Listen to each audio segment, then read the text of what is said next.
Hello students, welcome to our channel. நாம இன்னைக்கு இந்த பதிவில் 6th standard science common half yearly எக்ஸாமினேஷனுக்கான கொஷின் தான் நம்ம பார்க்க போகிறோம்.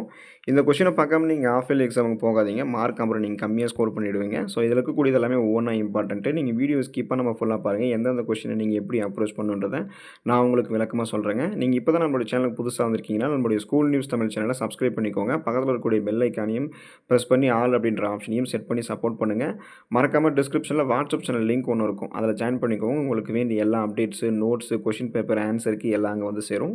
வாங்க இப்போ நம்ம வீடியோக்குள்ளே படலாம். ஸோ 6th ஸ்டாண்டர்ட் சயின்ஸை பொறுத்த வரைக்கும் 1 மார்க்கில் நம்ம ஈஸியாக ஸ்கோர் பண்ண முடியும். அதனால் உங்களுக்கு இந்த ஸ்க்ரீனில் ஷோ ஆகக்கூடிய 1 மார்க்கில் நல்லா நோட் பண்ணிக்கோங்க. நீங்கள் ஸ்க்ரீன்ஷாட் எடுத்து நோட் பண்ணாதீங்க. இப்போவே கூட ஒரு பேப்பர் பென் வந்து நோட் பண்ணி வச்சுக்கோங்க. வீடியோ பாஸ் பண்ணி இதில் இருக்கக்கூடியது எல்லாமே இம்பார்ட்டன்ட் தான். இதில் இருக்கக்கூடிய 1 மார்க் எல்லாமே ஈஸியாக அப்ரோச் பண்ணுற மாதிரி தான் இருக்கும். அப்போ பார்த்தீங்கன்னா 1 மார்க் நம்ம முக்கியமாக எழுதணும். ஏன்னா 2 மார்க் 3 மார்க் 5 மார்க்லாம் எழுதுறது காட்டிலும் 1 மார்க்கில் ஈஸியாக நம்ம ஸ்கோர் பண்ணிட்டு போயிடலாம். அதனால் இதுக்கெல்லாம் ஆன்சர் எங்கே இருக்குதுன்னு கவலைப்படாதீங்க. ஸ்கூல் புக் பேக்கில் தான் இந்த கேள்வி எல்லாமே இருக்குது. Maximum question school book back தான்.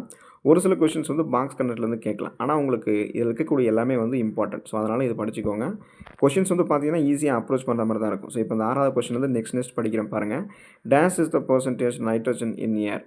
இப்போ ஏரில் எத்தனை பர்சன்டேஜ் நைட்ரஜன் இருக்கும் அதை எழுதணும். அதுக்கப்புறம் இந்த constituents of air that supports combustion is என்ன, அண்டர் த மைக்ரோஸ்கோப்பு அதை நீங்கள் எழுதிக்கோங்க. ஸோ அதில் பிரியா அப்படின்றவங்க அப்சர்வ் பண்ணுறாங்க. ஒரு cell that has a cell wall and distinct nucleus இருக்குது. அப்போ அந்த செல் அவங்க அப்சர்வ் பண்ண செல் என்ன செல், பிளான்ட் செல்லா, அனிமல் செல்லா, நரம்பு செல்லா, அதாவது நர்வ் செல்லா, பாக்டீரியா செல்லுன்னு எழுதணும்.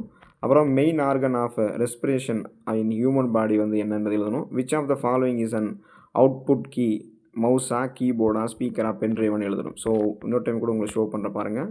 5லேருந்து 10 1 மார்க் இப்போ ஷோ ஆகுது. தென் 1லேருந்து 5 1 மார்க்கு ஷோ பண்ணுறேன், நோட் பண்ணிக்கோங்க. அடுத்து பார்த்தீங்கன்னா நீங்கள் 2 மார்க் எழுதணும். அதுக்கடுத்து 2 மார்க் முன்னாடி இன்னும் கொஞ்சம் 1 மார்க் இருக்குது, பொறுத்துக்கு ஃபில் இந்த பிளாங்க்ஸ் இருக்குது. அதை நீங்கள் படிச்சுக்கோங்க. அதை படிக்கிறேன் பாருங்கள். இந்த SI unit of temperature is called என்ன, flow the electricity through a closed circuit is என்ன, the gas given out during photosynthesis அது என்ன gas, the term cell was coined by யார் இது பண்ணியிருக்காங்க, the part of the skeleton that protects the பிரெயினை பாதுகாக்கக்கூடிய ஸ்கெலட்டனுடைய பார்ட் என்னன்றது எழுதணும். அதுக்கடுத்து match the following, moving air, layer in which we live, stratosphere, oxygen, carbon dioxide. இதெல்லாம் எதுக்கு உங்களுக்கு மேட்ச் ஆகுது அப்படின்றத நீங்கள் நோட் பண்ணிக்கோங்க. இப்போ உங்களுக்கு ஃபில் இன் த பிளாங்க்ஸும் மேட்ச் த ஃபாலோயிங் ஒன்றாவே ஷோ பண்ணுறேன், நோட் பண்ணிக்கோங்க. தென் இதை முடிச்சதுக்கப்புறம் நீங்கள் 2 மார்க் போகணும். 2 மார்க் நீங்கள் எழுதணும். அதில் ரொம்ப ஈஸியாக தான் இருக்கும். கொஷின்ஸ் நிறைய இருக்கும். சாய்ஸஸ் அதிகமாக இருந்தாலுமே எல்லா கொஷின்ஸுமே நீங்கள் படிச்சிருக்கீங்களா, இந்த ஸ்க்ரீனில் தெரியக்கூடிய எல்லா கொஷினுமே நீங்கள் அப்ரோச் பண்ணியிருக்கீங்களா பாருங்கள். எல்லாத்தையுமே சாய்ஸ் விடமாக படிச்சுக்கோங்க. எழுதும் போது உங்களுக்கு சாய்ஸ் விட்டு நீங்கள் எழுதிக்கலாம். ஆனால் படிக்கும்போது எல்லா கொஷினும் படிச்சுக்கோங்க. அப்போ தான் நீங்கள் அதிக மார்க் ஸ்கோர் பண்ண முடியும். What is temperature, arrange the sequence, இதில் நிறைய கொடுத்துருக்காங்க இல்லையா. ஸோ அதை நீங்கள் அரேஞ்ச் பண்ணணும். அதுக்கப்புறம் can you produce electricity from லெமன்லேருந்து எலக்ட்ரிசிட்டி ப்ரொடியூஸ் பண்ண முடியுமான்னு எழுதணும். அதுக்கடுத்து அனாலஜி பாருங்கள். கர்டிங் ஆஃப் மில்க்கு, இன்வெர்சிபிள், அது இர்ரிவர்சிபிள் சேஞ்சுன்னு சொல்லியிருக்காங்க இல்லையா. அடுத்து ஃபார்மேஷன் ஆஃப் க்ளவுட்ஸ் என்ன சேஞ்சுன்னு நீங்கள் எழுதணும்.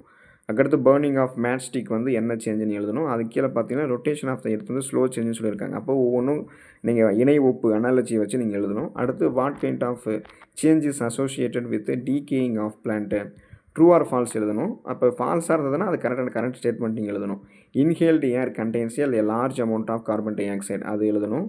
The composition of air is always exactly the same. அப்போ இதில் எது தப்புன்னு உங்களுக்கே தெரியும், அதை நீங்கள் ரைட் பண்ணி எழுதிக்கோங்க.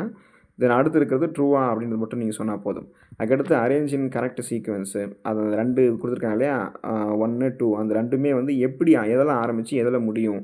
அதில் பார்த்தீங்கன்னா அந்த செரிமான மண்டலம், வாய், அந்த இதெல்லாம் கேட்டிருப்பாங்க. அதுக்கப்புறம் இந்த கிட்னியை பற்றி இது பண்ணியிருப்பாங்க. அதனால் அதை வரிசையை நீங்கள் நோட் பண்ணிக்கோங்க.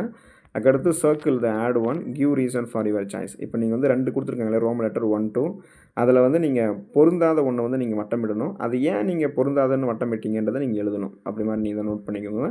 அடுத்து what should be done if the clothes of a person catch fire accidentally, அது ஏன் பண்ணுறோம் அப்படின்றது எழுதணும்.